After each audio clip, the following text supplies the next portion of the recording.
여호수아서, 지금 이제 여호수아서를 좀 보고 있는데요. 여호수아서는 이스라엘 백성들의 가나안 정복 역사를 기록한 책입니다. 정복 역사. 그러니까 아브라함에게 주셨던 하나님의 언약이 성취되어져 가는 과정을 아주 역동적으로 그려낸 책이죠. 먼저 여호수아서의 구조를 좀 말씀드리고 싶은데요. 크게 네 부분으로 나눠져 있습니다. 1장부터 5장까지는 가나안 정복을 위한 준비 과정. 그리고 6장부터 12장까지는 가나안 정복을 위한 전쟁. 그리고 13장부터 21장까지는 정복한 가나안 땅을 어떻게 해야 돼요? 분배. 그리고 22장부터 24장까지는 여호수아의 고별 설교. 그러니까 준비, 전쟁, 분배, 고별 설교. 이게 네 부분으로 나눠져 있습니다. 그런 의미에서 우리가 읽은 여호수아 5장은 가나안 정복 전쟁에 준비하는 과정인데, 그 준비하는 과정 중에서 가장 절정을 이루고 있는 부분이 바로 이 5장이에요. 자, 그 절정의 시작이 이렇게 표현되어 있습니다. 우리 5장 1절 말씀 같이 한번 읽어볼게요. 5장 1절 말씀 읽겠습니다. 저기 나와 있습니다. 읽겠습니다. 시작. 요단 서쪽의 아모리 사람의 모든 왕들과 해변의 가나안 사람의 모든 왕들이 여호와께서 요단물을 이스라엘 자손들 앞에서 말리시고 우리를 건너게 하셨음을 듣고 마음이 녹았고 이스라엘 자손들 때문에 정신을 잃었더라 라고 나와 있습니다. 자, 여호수아서 6장, 즉 가나안 전쟁을 하기도 전에 이미 가나안에 있었던 여러 민족들은 이스라엘을 두려워하고 있었다라는 것을 이야기를 하고 있는 거죠. 그러니까 뭔가 전쟁을 하기도 전에 이미 승패가 결정나버린 것 같은 그런 느낌이 드는 것인데, 왜 이런 상황이 벌어졌을까? 왜 그들이 이렇게 마음이 막 녹았을까? 그것은 여호수아 2장에 등장하는 한 여인의 증언으로 그 상황을 조금 더 잘 이해할 수 있습니다. 그 상황을 좀 보도록 할게요. 우리 여호수아 2장 8절에서 11절까지의 말씀 보면서 왜 이렇게 됐을까를 한번 살펴보도록 하겠습니다. 같이 읽겠습니다. 시작. 또 그들이 눕기 전에 라합이 지붕에 올라가서 그들에게 이르러 말하되 여호와께서 이 땅을 너희에게 주신 줄을 내가 아노라. 우리가 너희를 심히 두려워하고 이 땅 주민들이 다 너희 앞에서 간담이 녹나니 이는 너희가 애굽에서 나올 때에 여호와께서 너희 앞에서 홍해물을 마르게 하신 일과 너희가 요단 저쪽에 있는 아모리 사람의 두 왕 시혼과 옥에게 행한 일 곧 그들을 전멸시킨 일을 우리가 들었음이니라. 우리가 듣자 곧 마음이 녹았고 너희로 말미암아 사람이 정신을 잃었나니 너희의 하나님 여호와는 위로는 하늘에서도 아래서는 땅에서도 하나님이시니라. 자, 이 말씀은 지금 방금 한 고백은 라합이라는 여인이 이스라엘 정탐꾼들에게 한 어떤 그런 고백 이야기인데요. 이게 어떻게 된 이야기냐면 여호수아는 모세 때 했던 것과 마찬가지로 가나안 땅에 정탐꾼을 또 보내게 됩니다. 그러니까 40년을 이제 가데스 바네아에서 이제 방황을 한 다음에 정탐꾼을 또 이제 보내는 거예요. 하지만 그때와 차이점이 좀 있다면 모세 때 그 정탐꾼을 보내던 상황은 아주 대대적인, 그러니까 공식적인 자리에서 이스라엘 12지파들을 막 선발을 합니다. 그리고 그들을 가나안 땅에 탁 보냈던 게 모세 때의 정탐꾼이었다면 이 여호수아 때는 좀 달라요. 여호수아는 2명을 정탐꾼으로 보냅니다. 몇 명이요? 2명. 모세 때는 몇 명? 12명. 여호수아 때는 2명. 그리고 아주 막 공식적으로 한 것이 아니라 은밀하게 합니다. 은밀하게.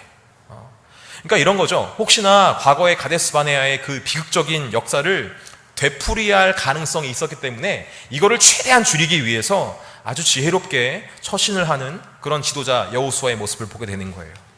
자, 그렇게 여호수아가 보낸 정탐꾼들이 가나안 땅에 들어가서 당시 기생이었던, 어떤 사람이었던? 기생이었던 라합이라는 여인의 집에 들어가게 된 것입니다. 왜 하필 기생의 집이냐? 거기 문란하고 그랬던, 왜 하필 거길 들어갔냐? 오해를 하시는 분들이 있는데요. 이건 정탐꾼들의 아주 고도의 전략입니다. 그러니까 당시 문란했던 이 가나안 땅의 문화로 봤을 때에 여러 남자들이 이 기생들의 집에 들락날락 했을 것이고, 그러면서 알게 모르게 정보들이 막 줄줄줄 새는 거예요. 이 기생의 집에서. 그래서 기생의 집에 수집되어 있을 그 정보를 듣기 위해서 이 정탐꾼들이 기생 라합의 집에 들어간 것입니다. 아주 고도의 전략이죠. 자, 거기에서 아주 뜻밖의 이야기를 듣게 되는 것입니다. 바로 이스라엘 백성들을 향한 가나안 사람들의 진심을 듣게 돼요. 진심. 조금 더 정확하게 말하면 이스라엘 백성들을 인도하여 내신 여호와 하나님에 대해서 가나안 땅의 모든 백성들이 지금 어떻게 하고 있다? 심각하게 두려워하고 있다라는 소식을 정탐꾼들이 들은 것입니다. 그들도 알고 있었어요. 하나님께서 이스라엘 백성들에게 자신들이 살고 있는 이 가나안 땅을 선물로 주셨다는 사실을 그들이 알고 있었습니다. 그리고 그 약속을 이루기 위해서 하나님께서 여호와라는 그 신이 어떻게 했냐면 당시 대제국이자 강대국이었던 애굽에서 강제로 그냥 이스라엘 백성들을 빡 뽑아낸 거예요. 이렇게 인도해냈다. 야, 어떻게 저런 신이 있지? 여기서 이제 헉한 겁니다. 더불어서 그들의 행진을 막고 있었던 홍해라는 바다가 있었는데 그 바다도 다 말려버렸대요. 우와! 그리고 자신들의 땅에 들어오기 전에 있었던 그 시온과 옥이라는 그 왕마저 죽여버리는 이런 소식을 막 들으니까 이러면서 이제 막 마음이 막 녹기 시작하는 겁니다. 그러면서 흉흉한 소문이 막 이제 일어났던 것 같아요. 야, 여호와라는 신 앞에서 장애물이라는 장애물은 없대. 다 사라져버린대. 그런데 그 다음 장애물이 우리래. 야, 큰일 났어. 이제 우리 끝난 것 같아. 애굽도 저렇게 됐는데 우리라고 버틸 수 있을까? 이렇게 막 생각했던 것 같습니다. 그러니까 정리해서 말하면 여호수아 5장에서 가나안 백성들이 그토록 두려워하고 있었던 이유가 뭐냐? 하나님께서 이스라엘과 함께 하시면서 일으키신 역사로 인해서 마음이 녹아내리고 정신이 혼미하게 되는 상황이 벌어진 것입니다. 자, 그런 의미에서 우리 다시 한 번 더 5장 1절 말씀을 그런 의미에서 한번 다시 한번 읽어볼게요. 읽겠습니다. 시작. 요단 서쪽에 아모리 사람의 모든 왕들과 해변에 가나안 사람의 모든 왕들이 여호와께서 요단물을 이스라엘 자손들 앞에서 말리시고 우리를 건너게 하셨음을 듣고 마음이 녹았고 이스라엘 자손들 때문에 정신을 잃었더라. 자, 그런데 5장 1절 말씀을 다시 읽고 보니까 한 가지 사건이 더 언급되고 있는 것을 보게 돼요. 뭡니까? 하나님께서 애굽을 치시고 홍해를 가르시고 시온과 옥을 친 것만으로 그들이 마음에 녹았던 것이 아니라 그 건너기 힘들다는 요단강마저 아주 말려버렸다라는 소식을 듣고 지금 경악하고 있는 거예요. 자, 이 사건에 대해서는 여호수아 3장과 4장에 나오는데요. 간략하게 한번 살펴봅시다. 먼저 여호수아서 3장 7절 말씀을 한번 같이 읽어보겠습니다. 3장 7절 말씀 읽겠습니다. 시작. 여호와께서 여호수아에게 이르시되 내가 오늘부터 시작하여 너를 온 이스라엘의 목전에서 크게 하여 내가 모세와 함께 있었던 것 같이 너와 함께 있는 것을 그들이 알게 하리라. 아멘. 하나님께서는 여호수아에게 모세와 함께 하셨던 것 같이 내가 너와 함께 할 것이다 라고 약속을 하셨어요. 하지만 그 말씀은 여호수아 개인에게 하신 말씀일 뿐 이스라엘 백성들에게 아직 그 리더십이 온전히 세워지지 않았을 수도 있는 상황인 것입니다. 그래서 하나님께서 말씀하시는 거예요. 모세와 함께 있었던 것 같이 너와 내가 함께 있다는 것을 모든 백성에게 보여줄 것이다 라고 말씀을 하시는 거예요. 자, 이것을 이루기 위해서 무엇이 필요한 거예요? 출애굽기에서 행하셨던 가장 거대했던 역사, 이게 뭡니까? 홍해를 갈랐던 것과 비교할 수 있는 아주 비슷한 큰 역사를 하시기로 작정을 하신 겁니다. 그래서 하나님께서는 이스라엘 백성들을 어디로 인도하신 거예요? 요단강으로 인도하신 것입니다. 자, 여호수아 3장 15절에서 17절까지의 말씀을 같이 한번 읽어볼게요. 읽겠습니다. 시작. 요단이 곡식 거두는 시기에는 항상 언덕에 넘치더라. 궤를 맨 자들이 요단에 이르며 궤를 맨 제사장들이 발이 물가에 잠기자 곧 위에서부터 흘러내리던 물이 그쳐서 사르단에 가까운 매우 멀리 있던 아담 성읍 변두리에 일어나 한 곳에 쌓이고 아라바 바다 여매로 향하여 흘러가던 물이 온전히 끊어지매 백성이 여리고 앞으로 바로 건널세 여호와의 언약궤를 맨 제사장들은 요단 가운데 마른 땅에 굳게 섰고 그 모든 백성이 요단을 건너기를 마칠 때까지 모든 이스라엘은 그 마른 땅으로 건너갔더라. 여러분, 평소 요단강은 그리 깊지 않은 강이었어요. 그러니까 얕은 물이었습니다. 하지만 추수철이 되면 헐몬산에 있었던 만년설이 녹아내리면서 자연스럽게 산에 있었던 그 얼음이 녹으면서 자연스럽게 강의 수위가 높아지는 거예요. 이 부분까지였었다면 여기까지 이제 올라오는 거죠. 근데 더불어서 이때가 또 우기였기 때문에 비도 막 내리는 겁니다. 그러니까 상승된 수위에 비까지 와서 요단강이 범람하는 상황이 돼버린 것입니다. 그러니까 한마디로 건너기가 불가능한 상황이 되었다라는 것이죠. 좀 쉬운 상황에서 건너게 하시지 왜 하나님께서는 이런 상황에 건너게 하실까? 이렇게 고민할 수도 있겠지만 어쨌든 근데 언제나처럼 이스라엘 백성들이 홍해를 건너기 불가능했던 것처럼 그때도 역시나 불가능했는데, 하지만 하나님께서는 모세 때와 동일하게 그 불가능한 일을 가능하게 하셨다라는 것이 바로 여호수아서 3장에 나와 있다는 것이죠. 자, 이 역사를 경험한 후에 여호수아는 이렇게 이스라엘 백성들 앞에서 고백을 하게 됩니다. 여호수아서 4장 23절에서 24절까지의 말씀 우리 같이 한번 읽어볼게요. 읽겠습니다. 시작. 너희의 하나님 여호와께서 요단 물을 너희 앞에서 마르게 하사 너희를 건너가게 하신 것, 너희의 하나님 여호와께서 우리 앞에 홍해를 말리시고 우리를 건너하심과 같았나니 이는 땅의 모든 백성에게 여호와의 손이 강하게 하신 것을 알게 하며 너희가 너희의 하나님 여호와를 항상 경외하게 하려 함이라 하라. 하나님께서는 이렇게 모세와 함께 하시면서 이루셨던 그 홍해를 가르시는 역사를 다시 한번 요단 강가에서 이루시면서 내 종 여호수아는 진정 내가 택한 지도자이며 나는 모세 때와 마찬가지로 내 백성 이스라엘을 구원하기 위해서 항상 함께 할 것이다, 이런 변함없는 마음을 여기에서 이제 가르쳐 주시는 거예요. 정리해서 말하자면 가나안 땅에 있었던 모든 백성들은 하나님께서 이스라엘 백성들에게 베푸신 역사, 즉 주변 강대국들 그 악한 환경들 차례차례 극복하게 하신 그 역사에 대해 들으면서 가슴이 벌렁벌렁해지고 두려워하는 지경에 빠지게 됐다라는 것을 우리는 이제 알게 되는 거예요. 자, 이처럼 여호수아는 6장에서부터 이루어질 정복 전쟁을 하기 전에 1장에서부터 5장까지 그 모든 말씀들을 통해서 이스라엘 백성들이 준비되어 가는 과정을 우리에게 소개를 하고 있는 것입니다. 그리고 그 준비의 절정을 이루는 5장에서는 가나안 백성들이 정말 두려워 떨고 있었다라고 이야기함으로써 정복 전쟁의 준비가 정말 하나님께서 순조롭게 이루어가고 계셨다라는 것을 지금 보여주고 있는 거예요. 자, 그런데 여러분, 우리가 여호수아 5장 1절을 읽으면서 주의 깊게 살펴봐야 할 것은 뭐냐면 가나안 백성들이 두려워하고 있었던 대상이 누구냐라는 것입니다. 여러분, 가나안 백성들이 지금 누구를 두려워하고 있는 것 같습니까?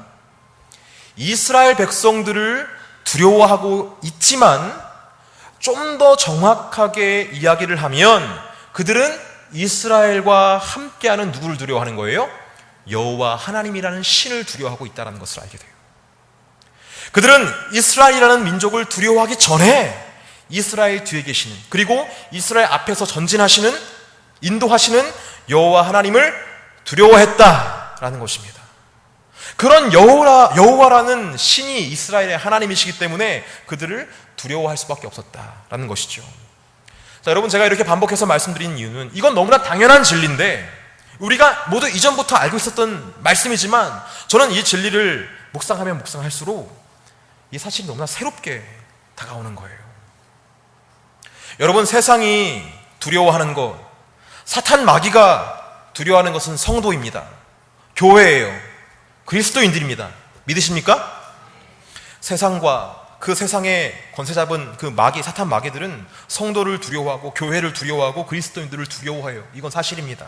그런데 정확하게 말하면 세상과 사탄 마귀가 두려워하는 대상이 성도와 교회와 그리스도인들 그 자체가 아니라 그 뒤에 계신 누굴 두려워한다? 여호와 하나님을 두려워하기 때문에 교회를 두려워하고 성도를 두려워하는 거예요. 근데 이것을 다르게 말하면 성도와 교회와 그리스도인들 뒤에 여호와 하나님이 계시지 않다면, 성도와 교회와 그리스도인들 앞에 여호와 하나님께서 인도하시지 않는다면 세상과 사탄 마귀가 우리를 두려워한다? 두려워하지 않는다. 우리 뒤에 여호와 하나님이 계시지 않으면, 우리가 여호와 하나님 따라 붙지 않으면, 우리가 여호와 하나님께 딱 붙어있지 않으면 세상은 우리를 두려워하지 않습니다. 오히려 우리는 세상에게 짓밟히고 마귀에게 무시당하는 그런 존재가 되어버린다는 것이에요. 여러분, 우리는 우리의 권세와 능력이 어디에서부터 나오는지 분명히 알고 있어야 할 줄 믿습니다. 우리의 권세는 우리의 참 포도나무 되시는 예수 그리스도로부터 나오는 것이에요.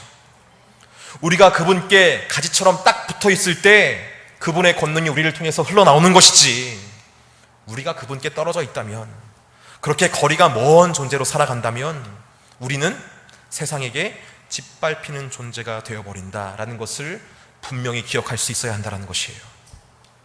그런 의미에서 여호수아 5장은 여호와 하나님의 권능에 대해서 세상이 두려워하는 모습을 보여주며, 어떻게 하면 앞으로의 전쟁에서 승리할 수 있는지, 어떻게 하면 여호와 하나님께 붙어서 승리에 참여할 수 있는지 우리에게 준비에 대한 교훈을 주는 귀한 본문이다라고 볼 수 있다는 것이죠. 자, 그렇다면 전능하신 여호와 하나님께 붙어있기 위해서 우리는 무엇을 해야 합니까? 전능하신 여호와 하나님과 한편 먹고 전쟁을 치르기 위해서 우리는 무엇을 준비해야 합니까? 여호수아 5장은 크게 세 가지 장면으로 이것을 교훈하고 있는 것을 보게 돼요. 첫 번째, 할례. 두 번째, 유월절 지킴. 세 번째, 여호와 군대 대장께 엎드림. 이 세 가지 장면이에요. 이 세 가지 장면으로 우리에게 교훈을 주고 있다는 것을 보게 됩니다. 자, 첫 번째 장면을 한번 보도록 할게요. 여호수아 5장 2절에서 3절 말씀 같이 한번 읽어보겠습니다. 읽겠습니다. 시작. 그때 여호와께서 여호수아에게 이르시되 너는 부싯돌로 칼을 만들어 이스라엘 자손들에게 다시 할례를 행하라 하시매, 여호수아가 부싯돌로 칼을 만들어 할례산에서 이스라엘 자손들에게 할례를 행하니라. 여러분, 할례가 뭡니까? 할례. 성경사전 찾아보니까요, 남성 음경의 포피를 절제하는 의식으로 하나님과 그 백성들 사이에 체결된 언약의 증표로서 제정된 의식이다라고 나와 있어요. 그러니까 이스라엘 모든 남자아이들은 태어난 지 8일 만에 할례를 받아야 했으며, 외국인이든 나그네든 개종한 사람은 모두가 이 할례를 받아야 했고, 그렇게 언약 공동체의 일원이 될 수 있었다라고 이야기를 하는 것이죠. 그러니까 할례를 행한 것은 나는 하나님의 백성입니다를 고백하기 위한 일종의 의식이고 예배였다라고 이해를 하시면 될 것 같아요. 물론 신약에 와서 사도 바울을 통해서 육체의 할례보다는 마음의 할례가 더 중요하다고 교정되어 있지만, 어쨌든 이스라엘 백성들이 지금 이 지점에서 할례를 행했다라는 것은 단순히 어떤 의식을 치렀다라는 것을 말하는 것이 아니라 하나님의 백성으로서의 정체성을 확고히 했다라는 점에서 의미를 찾을 수가 있다라는 것이죠. 자, 하지만 이 할례를 그저 자신들이 알아서 혹은 생각해내서 한 것이 아니라는 점이 오늘 본문에서 분명히 밝혀지고 있어요. 우리 여호수아서 5장 2절 말씀 같이 한번 읽어보도록 하겠습니다. 읽겠습니다. 시작. 그때 여호와께서 여호수아에게 이르시되 너는 부싯돌로 칼을 만들어 이스라엘 자손들에게 다시 할례를 행하라 하시며. 자, 할례를 하지 않았고 다시 할례를 행하라고 명령하신 분이 누구예요? 여호와 하나님. 여호와 하나님께서 말씀하신 거예요. 다시 말해서 여호수아 세대는 하나님 백성으로서의 정체성을 확고히 하는 데 있어서 하나님께서 명령하신 바대로 순종함으로 자신의 정체성을 새롭게 했었다라는 점이 오늘 본문이 이야기하는 것이죠. 그냥 단지 할례를 했다라는 것이 아니라 그 할례를 여호와 하나님께서 명하셨다라는 부분에 우리가 포인트를 줘야 한다는 것이죠. 내가 안 했으니까, 내가 못했으니까 이런 것을 하면 되겠지가 아니라 그들을 보수하시고 새롭게 하신 분이 누구시다? 하나님이시다. 오로지 하나님께서 명령하신 그 말씀 안에서 하나님의 백성으로서의 정체성을 하나씩 세워갔다라는 것이 바로 오늘 말씀이 이야기하는 것입니다. 그래서 저는 여러분 이 부분을 묵상하면서 하나님의 백성, 하나님의 자녀로서 내가 어떤 부분이 하나님께 떠나 있었다라는 것을 알기 위해서는 내가 막 임의로 막 교정을 해서 되는 게 아니다라는 점을 알게 됐어요. 내가 이것이 부족한 것 같으니까 이걸 다시 한번 하면 되고, 이것이 좀 모자른 것 같으니까 이걸 더 하면 되겠다, 이게 아니라 하나님 말씀 안에서, 성령의 조명하심 안에서, 얘야 너는 지금 이것이 부족하구나, 이거를 다시 세워라 라는 그런 들음이 먼저 있어야 한다. 그 들음 안에서 우리 자신을 고쳐나가야 한다 라는 점을 발견했다는 것이죠. 그렇게 하나님과의 거리를 좁혀나가는 방법을 우리가 배워야 되겠구나라는 점을 묵상하게 되었습니다. 여러분, 우리는 우리 스스로의 죄를 스스로 파악할 수가 없어요. 죄는 우리 스스로가 아니라 오로지 성령의 조명하심 안에서 파악되는 것입니다. 성령 하나님의 임재 안에서 말씀으로 우리 자신을 조명받아서 하나님에게서 떨어진 그 간격을 발견하고 그것을 보수할 수 있는 저와 여러분 되기를 예수님의 이름으로 축복합니다. 더불어서 성령의 조명하심 안에서 파악된 죄악을 고쳐가면서 어떤 일이 벌어지냐면은 하나님의 백성으로 세워 가져가는 그 과정이 하나님의 보호하심에서 이루어진 것을 보게 되는 거예요. 여러분, 이스라엘 백성들이 할례를 받는 그 장소가 어디였습니까? 할례산이라고 말하지만 의미상으로 봤을 때 적진 한가운데였어요. 그들 앞에는 지금 바짝 긴장한 누가 있는 거예요? 적군들이 있는 거예요. 진을 치며 기다리고 있었습니다. 그들이 물론 이스라엘 백성들을 두려워했어요. 그들 뒤에 계신 하나님을 두려워했어요. 두려워했던 게 맞아요. 하지만 두려워하는 만큼 그들은 어떻게 했을까요? 두려워하는 만큼 공격의 때를 살피고 있었을 것입니다. 언제 공격하면 될까? 언제 비틀이 생길까? 이걸 막 보고 있었을 거란 말이에요. 그런 때에 할례라뇨. 이건 자살행위가 같은 것입니다. 여러분 기억하십니까? 먼 옛날 야곱의 자녀들이 자신의 여동생 디나가 세겜 사람들에게 강간을 당하자 어떻게 했어요? 그 성을 초토화시킬 수 있는 방법 뭐였습니까? 할례를 해라. 그럼 결혼시켜주겠다. 이렇게 속이고 할례를 하자 다 거기서 진멸시켜버리는 거예요. 그러니까 할례는 그만큼 육체적으로서 긴 회복의 시간이 필요했다라는 것이죠. 그만큼 아주 위험하고 아주 무모한 행동을 지금 하고 있는 것입니다. 하지만 여러분, 오늘 성경에서는 이스라엘 백성들이 할례를 받고 있는 동안에 공격을 당했더라 이런 말이 나와 있지 않아요. 왜 그랬을까요? 하나님께서 그들을 보호하고 계셨기 때문에 그렇습니다. 어떻게 하셨는지는 나와 있지 않지만 하나님께서 그들을 보호하사 위험한 때를 안전하게 지나게 하신 것을 우리는 보게 되는 거예요. 여러분, 우리는 험난한 여정을 앞두고 있으며 다른 것보다 먼저 하나님의 백성으로서의 정체성을 확립해야 할 줄 믿습니다. 말씀의 귀를 기울이고 또 그 말씀에 순종하면서 하나님께서 지금 나에게 요구하시는 것은 무엇인지를 먼저 물을 수 있는 그런 믿음이 있어야 한다는 거예요. 하지만 그런 시도는 이스라엘 백성들이 적진 가운데서 할례를 행한 것 같은 그런 위험 부담이 되는 일일 수가 있습니다. 차라리 할례를 행하기보다 우리의 육체를 더 가다듬고 우리의 무기를 좀 더 갈고 준비해서 다른 것들을 좀 보완해서 가나안 땅을 정복해야 되지 않을까? 이렇게 생각할 수 있었을 거예요. 하지만 그들은 그렇게 하지 않았다는 것입니다. 왜? 전쟁은 여호와 하나님께 속했기 때문에 그렇습니다. 적들이 두려워한 것은 잘 훈련된 이스라엘 백성들이 아니었다는 거예요. 적들이 두려워한 것은 여호와 하나님을 두려워한 것이지 이스라엘 백성들을 두려워한 것이 아닙니다. 그래서 그들은 하나님의 백성의 정체성을 회복시키는 게 더 급한 것이라는 것을 깨닫게 된 거예요. 그래서 그들은 무모했지만 그 무모한 시도였던 할례를 행한 것입니다. 그렇게 말씀에 입각해서 자신을 보수하지 않았다면, 만약에 그랬다면 그들은 자기 자신은 준비됐을지 모르겠지만 정복은 하지 못했을 것입니다. 사랑하는 성도 여러분, 기억하시기를 바랍니다. 전쟁은 여호와께 속했습니다. 우리의 대적, 우리의 환경은 우리를 두려워하는 것이 아니라 여호와 하나님을 두려워하고 있다는 사실을 기억하시기를 바라요. 그래서 여호와 하나님의 백성답게 그 바른 정체성의 회복을 위해서 무엇이 나에게 보수되어야 할지를 하나님께 물으며 주님께서 말씀하신 것들을 차곡차곡 순종해 나갈 수 있는 저와 여러분 되기를 간절히 소망합니다. 이것이 이스라엘 백성들이 여호와 하나님께 붙어있기 위해서 첫 번째로 준비했던 모습이었어요. 자, 두 번째, 우리 여호수아 5장에서 10절 5장 10절과 11절 말씀을 같이 읽어보겠습니다.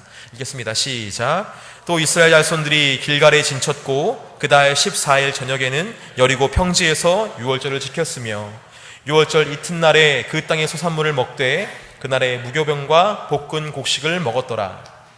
두 번째로 전투를 앞둔 이스라엘 백성들이 하나님께 붙어있기 위해서 준비했던 것은 바로 유월절을 지키는 것이었습니다. 유월절. 여러분, 유월절은 뭡니까? 유월절은 패스오버, 넘어가다, 지나가다, 뛰어넘다 라는 의미가 담겨 있죠. 출애굽 전날 밤 죽음의 사자가 애굽 장자들을 막 죽일 때 어린 양의 피를 문설주에 바른 이스라엘 백성들은 그 집에 죽음이 넘어갔다. 그렇게 이스라엘 백성들이 구원을 받은 것을 기념하는 절기가 바로 6월절입니다. 그러니까 이스라엘이 애굽에서 구원된 해방의 날을 기념하는 절기가 6월절이었던 거예요. 그러니까 6월절을 지켰다는 것은 여러분 하나의 절기를 지켰다는 것이 아니라 죽음이라는 것이 이미 우리 민족을 지나갔다라는 것을 상기하고 기뻐하고 감사하는 절기가 그 시간이 바로 6월절이었다는 거예요. 여러분 죽음이 뭡니까? 죽음은요 한마디로 인생의 끝판왕입니다. 아무리 돈이 많고 권력이 있고 명예가 있다 하더라도 이 죽음을 이길 존재는 아무도 없어요. 그런데 이 죽음이라는 끝판왕이 어린 양의 피로 말미암아 대속함으로 말미암아 지나갔다라는 것은 넘어갔다라는 것은 그 끝판왕이 넘어갔으니까 인생의 다른 하위 문제들도 이것과 같이 넘어갈 것이다. 그 어린 양의 피로 말미암아 다 지나갔다. 이런 의미와 같다라는 것이죠.